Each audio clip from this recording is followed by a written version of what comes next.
विमल लाल पटेल, विमल लाल उप सरपंच जी जहाँ कहीं भी हो वो मंच पर आए और गुरु जी को माल्यार्पण से स्वागत करें।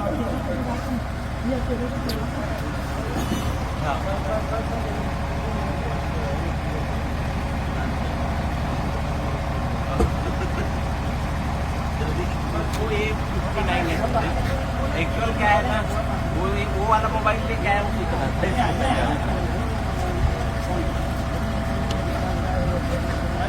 पहले केबल लगा दे, केबल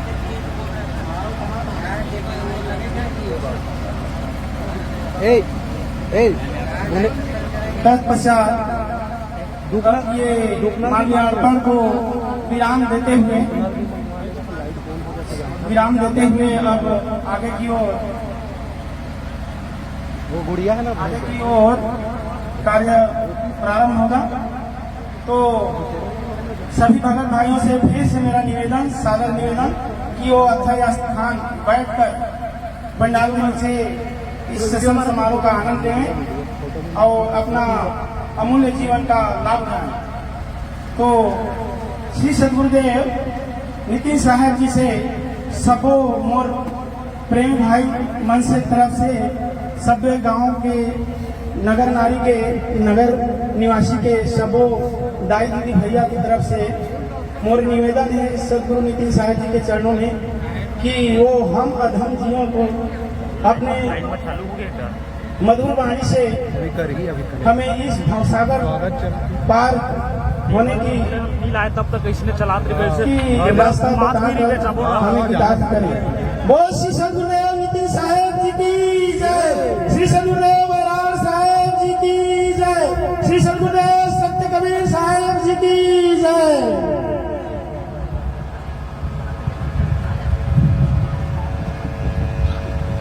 साहिब बंदगी सतनाम, थोड़ी आवाज करो हल्की सी। साहिब बंदगी सतनाम। तो आज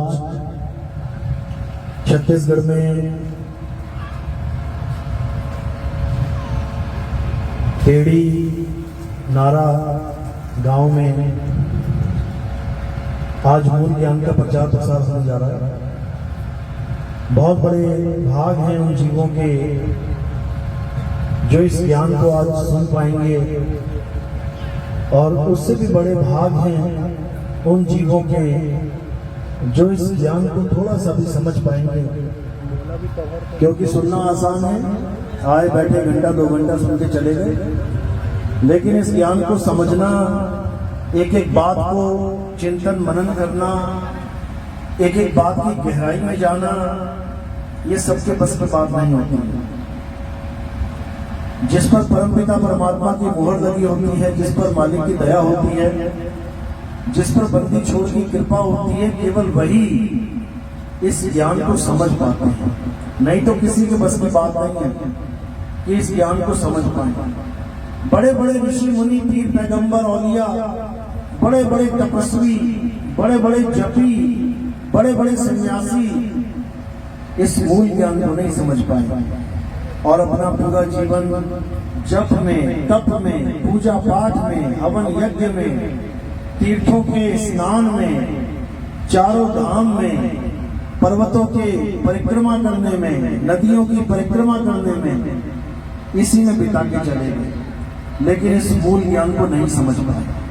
तो आज इस मूल ज्ञान का खुलासा करेंगे, इस अद्भुत ज्ञान का खुलासा करेंगे, जिस ज्ञान को पाने के लिए बड़े बड़े राजा महाराजाओं ने अपना राजपाट त्याग दिया, बड़े बड़े ऋषि मुनियों ने अपना घर बार त्याग दिया।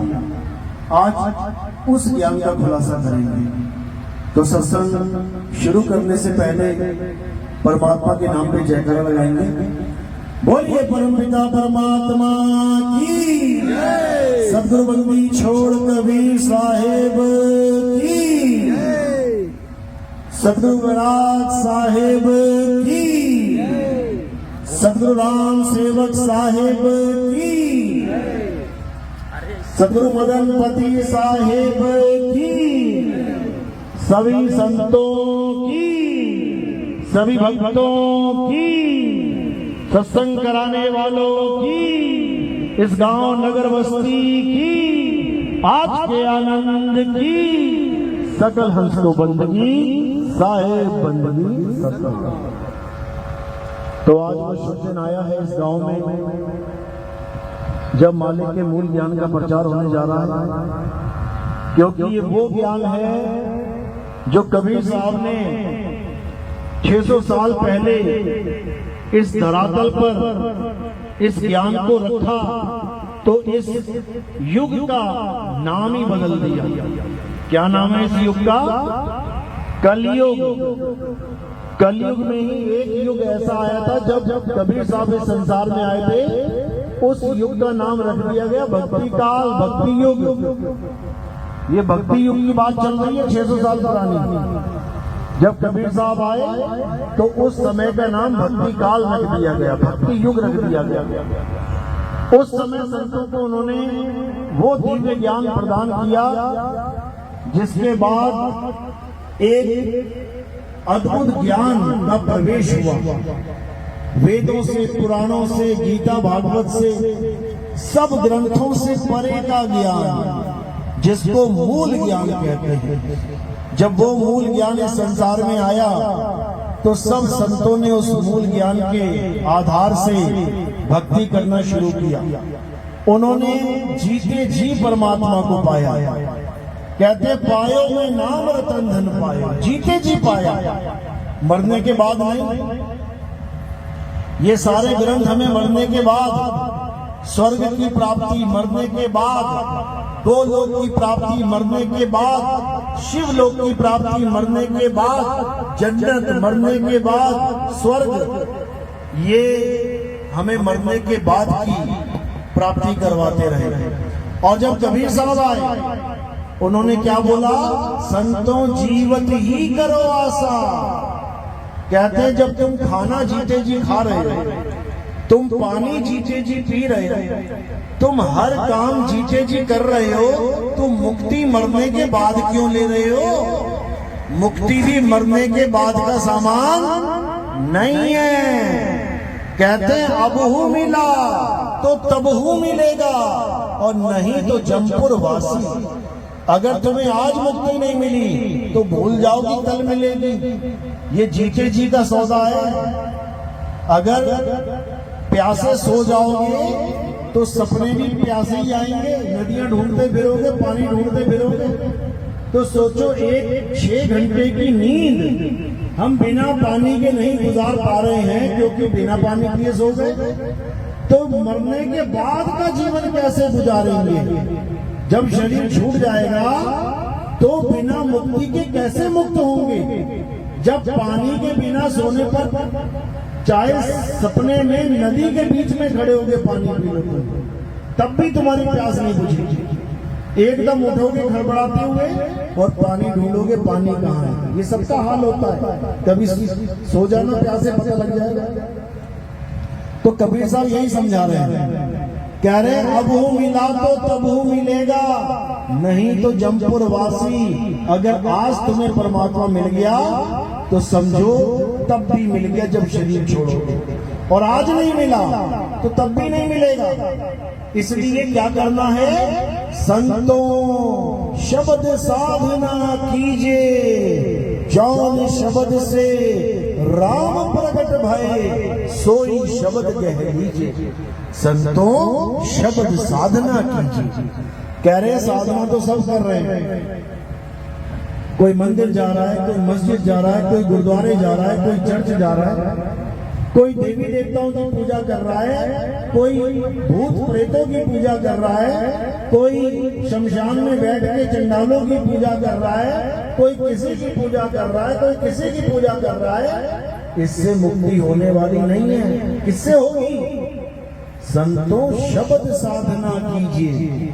उस शब्द की साधना करो जिस शब्द से हर वस्तु गतिमान है, जिस शब्द से हर जीव में प्राण है। ये तुम्हारी सांसें चल रही हैं किसकी वजह से? उसकी भक्ति करो जिसकी वजह से तुम्हारी सांस चल रही है, तुम्हारी काया चल रही है। उसे क्या कहते हैं? उसे आत्मदेव कहते हैं। इसको आत्मदेव कहते हैं। आत्मदेव की साधना करनी है। अब तो साईं यही समझा रहे हैं, जल में नीन प्यासी मोहे देखत आवे हासी, आत्म ज्ञान बिना नर भटके, कभी काबा कभी काशी। कहते हैं जब तक तुम्हें आत्म ज्ञान नहीं मिल गया तब तक तुम भटकते ही रहोगे। कहां भटकोगे? कभी काबा कभी काशी। काबा में कौन जा रहा है? जितने भी मुसलमान भाई हैं ये सब कहां जा रहे हैं? भागे भागे ये काबा की तरफ भाग रहे हैं। और जितने हिंदू भाई हैं ये कहां जा रहे हैं? भागे भागे ये काशी की तरफ भाग रहे हैं। मुसलमान भाई सोच रहा है कि काबा जाके अल्लाह मिल जाएगा, जन्नत मिल जाएगी, और हिंदू भाई सोच रहा है काशी में जाके जन्नत मिल जाएगी। कहते हैं बिना आत्म ज्ञान के ये दोनों ही भटक रहे हैं। क्यों? कारण क्या है? क्योंकि जिस परमात्मा को, जिस अल्लाह को, जिस वाहिगुरु को ये ढूंढना चाहते हैं वो किसी काबा में या किसी काशी में नहीं है। वो कहाँ है? वो तुम्हारी आत्मा में विराजमान है, वो तुम्हारे घट में विराजमान है। कैसे विराजमान है? जैसे तिल में तेल विराजमान है। ज्यों तिल माही तेल है और ज्यों चकमक में आग, तेरा साईं तुझ में है, जाग सके तो जाग। कहते हैं अगर ये मनुष्य जन्म मिलने के बाद भी अगर तुम नहीं जाग पाए, क्योंकि अगर मनुष्य जन्म चला गया तो कौन से जन्म मिलेंगे? ये कुत्ता, बिल्ली, हाथी, घोड़ा, बकरा, ये सांप, बिच्छू, खटमल, मक्खी, मच्छर, इसमें नहीं जाग पाओगे। तुम मच्छर को सुना देना ज्ञान, तू मच्छर नहीं, तू एक आत्मा है, तेरी आत्मा में परमात्मा है, समझ जाएगा वो। तुम किसी गधे को सुना देना ज्ञान, किसी कुत्ते बिल्ली को सुना देना कि तू शरीर नहीं, तू आत्मा है, परमात्मा तेरी आत्मा में विराजमान है, वो समझ जाएगा क्या? नहीं समझ पाएगा। कौन समझ सकता है इस बात को? केवल एक इंसान। इसीलिए कहते हैं कि इंसान जन्म मुक्ति का द्वार है। अगर जन्म मरण से मुक्ति मिल सकती है तो केवल और केवल इंसान जन्म में। ऐसा क्यों? क्या बाकी जीव नहीं है? कुत्ता जीव नहीं है, बिल्ली जीव नहीं है, इंसान जीव नहीं है? सारे ही जीव हैं। लेकिन इंसान को मुक्ति क्यों मिल रही है? क्योंकि इंसान इस ज्ञान को समझ सकता है। विवेक के द्वारा अपने स्वरूप को, आत्म स्वरूप को समझ सकता है कि मैं काया नहीं, मैं आत्मा हूं। ये ज्ञान और कोई योनि में समझा नहीं जा सकता। इसलिए कबीर साहब इंसान जन्म को इतना अनमोल बताते हैं जितना इस संसार में कुछ अनमोल नहीं है। मानुष जन्म अनमोल है और मिले ना बारंबार, तरवर जो पत्ता गिरे पौहर न लागे डार। कहते हैं मानुष जन्म अनमोल है। किसके लिए अनमोल है? जो इसके मोल को जान गया है, जो इसकी कीमत जान गया है, उसके लिए अनमोल है। और जो इसकी कीमत नहीं जानता वो पेड़ों से लटक रहे हैं, वो जहर खा के मर रहे हैं, वो नदी में छलांग मार के मर रहे हैं, वो फांसी लगा के मर रहे हैं, वो आग लगा के मर रहे हैं। देखो आत्महत्या कर रहे हैं लोग। अरे ये इंसान जन्म मिलना इतना दुर्लभ है कि देवी देवता भी इस इंसान जन्म के लिए तरसते हैं।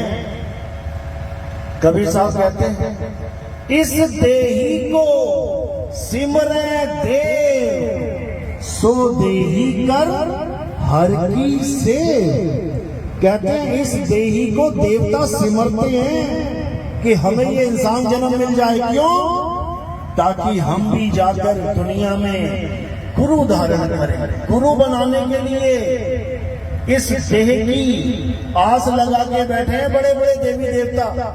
देखो राम जी आए, कृष्ण जी आए, परशुराम जी आए, क्या गुरु नहीं बनाए इन्होंने? भगवान होकर, स्वयं भगवान होकर गुरु धारण कर रहे हैं। राम जी ने किसको गुरु बनाया? वशिष्ठ जी को। कृष्ण जी ने किसको बनाया? संदीपन जी को। तो कह रहे राम कृष्ण से कौन बड़ा?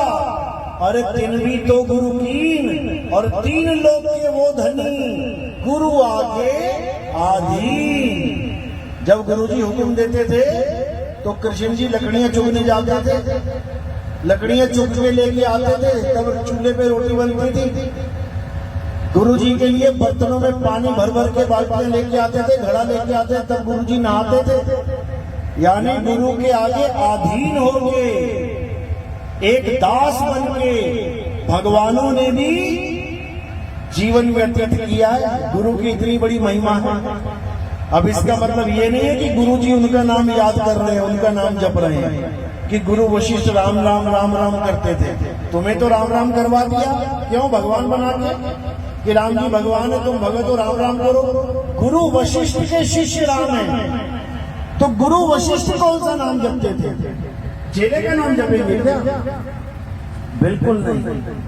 कभी गुरु वशिष्ठ और राम जी की वार्तालाप पढ़ना, गुरु चेला संवाद पढ़ना, तुम्हें समझ में आएगा, तुम्हें पता लगेगा कि आखिर राम जी को ज्ञान क्या दिया था गुरु जी ने। वहां पर आत्मा का जिक्र है कि हे राम, अगर इस जन्म मरण से मुक्ति चाहते हो तो आत्मा का ज्ञान प्राप्त करो, आत्म ज्ञान प्राप्त करो। यही ज्ञान कृष्ण जी को दिया गया था कि हे कृष्ण, अगर मुक्ति प्राप्त करना चाहते हो तो आत्मा को जानो, आत्म तत्व को पहचानो। ये आत्मा ही इस दुनिया में सनातन है, ये आत्मा ही आदि पुरुष है, इससे बड़ा और कोई नहीं है। तुम्हारे हमारे जन्म होंगे, हमारी काया हम छोड़ देंगे, लेकिन ये आत्मा ये कभी जन्म मरण में नहीं आती। गीता में इसी का ज्ञान समझाया गया। हे अर्जुन, ये आत्मा अजन्मा है, नित्य है,